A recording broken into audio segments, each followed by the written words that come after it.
Welcome to Bite at a Time Books, where we read you your favorite classics one bite at a time. My name is Bree Carlile, and I love to read, and wanted to share my passion with listeners like you. Be sure to follow the show on your favorite podcast platforms so you get all the new episodes. Or you can follow the show on YouTube, where we have playlists for all the stories.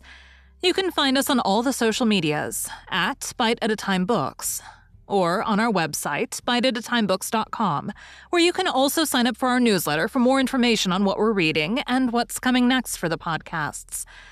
We're part of the Bite at a Time Books Productions Network. If you'd also like to hear what inspired your favorite classic author to write their novels, and what was going on in the world at the time, check out the Bite at a Time Books Behind the Story podcast, Tuesdays, wherever you listen to podcasts. Today we'll be continuing The Hound of the Baskervilles by Arthur Conan Doyle. Chapter 5, 3 Broken Threads. Bite 1. Sherlock Holmes had, in a very remarkable degree, the power of detaching his mind at will. For 2 hours, the strange business in which we had been involved appeared to be forgotten, and he was entirely absorbed in the pictures of the modern Belgian masters. He would talk of nothing but art, of which he had the crudest ideas, from our leaving the gallery until we found ourselves at the Northumberland Hotel. "Sir Henry Baskerville is upstairs expecting you," said the clerk. "He asked me to show you up at once when you came." "Have you any objection to my looking at your register?" said Holmes. "Not in the least." The book showed that 2 names had been added after that of Baskerville. One was Theophilus Johnson and family of Newcastle. The other Miss Oldmore and maid of High Lodge, Alton. "Surely that must be the same Johnson whom I used to know," said Holmes to the porter. "A lawyer, is he not? Gray-headed and walks with a limp?" "No, sir, this is Mr. Johnson, the coal owner. A very active gentleman, not older than yourself. Surely you're mistaken about his trade." "No, sir, he's used this hotel for many years, and he is very well known to us." "Ah, that settles it. Mrs. Oldmore, too. I seem to remember the name. Excuse my curiosity, but often in calling upon one friend, one finds another." "She is an invalid lady, sir. Her husband was once mayor of Gloucester. She always comes to us when she's in town." "Thank you. I'm afraid I cannot claim her acquaintance. We've established a most important fact by these questions, Watson," he continued in a low voice as we went upstairs together. "We know now that the people who are so interested in our friend have not settled down in his own hotel. That means that while they are, as we have seen, very anxious to watch him, they are equally anxious that he should not see them. Now this is a most suggestive fact." "What does it suggest?" "It suggests... Hello, my dear fellow, what on earth is the matter?" As we came round the top of the stairs, we had run up against Sir Henry Baskerville himself. His face was flushed with anger, and he held an old and dusty boot in one of his hands. So furious was he that he was hardly articulate, and when he did speak, it was in a much broader and more Western dialect than any which we had heard from him in the morning. "Seems to me they're playing me for a sucker in this hotel," he cried. "They'll find they've started in to monkey with the wrong man unless they're careful. By thunder, if that chap can't find my missing boot, there will be trouble. I can take a joke with the best, Mr. Holmes, but they've got a bit over the mark this time." "Still looking for your boot?" "Yes, sir, and mean to find it." "But surely you said that it was a new brown boot." "So it was, sir. And now it's an old black one." "What? You don't mean to say—" "That's just what I do mean to say. I only had 3 pairs in the world, the new brown, the old black, and the patent leathers, which I'm wearing. Last night they took one of my brown ones, and today they've sneaked one of the black." "Well, have you got it? Speak out, man, and don't stand staring." An agitated German waiter had appeared upon the scene. "No, sir, I've made inquiry all over the hotel, but I can hear no word of it." "Well, either that boot comes back before sundown, or I'll see the manager and tell him that I go right straight out of this hotel." "It shall be found, sir. I promise you that if you will have a little patience, it will be found. Mind it is, for it's the last thing of mine that I'll lose in this den of thieves. Well, well, Mr. Holmes, you'll excuse my troubling you about such a trifle. I think it is well worth troubling about. Why, you look very serious over it. How do you explain it? I just don't attempt to explain it. It seems the very maddest, queerest thing that ever happened to me.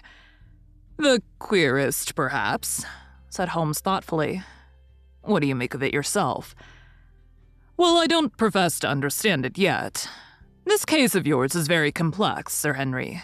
When taken in conjunction with your uncle's death, I'm not sure that of all the 500 cases of capital importance which I've handled, there is one which cuts so deep. But we hold several threads in our hands, and the odds are that one or other of them guides us to the truth. We may waste time in following the wrong one, but sooner or later we must come upon the right. We had a pleasant luncheon, in which little was said of the business which had brought us together. It was in the private sitting room, to which we afterwards repaired, that Holmes asked Baskerville what were his intentions. To go to Baskerville Hall. And when? At the end of the week. On the whole, said Holmes, I think that your decision is a wise one. I have ample evidence that you're being dogged in London, and amid the millions of this great city, it is difficult to discover who these people are or what their object can be. If their intentions are evil, they might do you a mischief, and we should be powerless to prevent it. You did not know, Dr. Mortimer, that you were followed this morning from my house. Dr. Mortimer started violently. Followed? By whom? That, unfortunately, is what I cannot tell you. Have you among your neighbors or acquaintances on Dartmoor any man with a black full beard? No. Or, let me see. Why, yes. Barrymore, Sir Charles's butler, is a man with a full black beard. Ah, where is Barrymore? He is in charge of the hall. We had best ascertain if he is really there, or if by any possibility he might be in London. How can you do that? Give me a telegraph form. Is all ready for Sir Henry. That will do. Addressed to Mr. Barrymore, Baskerville Hall. What is the nearest telegraph office? Grimpen. Very good. We will send a second wire to the postmaster, Grimpen. Telegram to Mr. Barrymore to be delivered into his own hand. If absent, please return wire to Sir Henry Baskerville, Northumberland Hotel. That should let us know before evening whether Barrymore's at his post in Devonshire or not.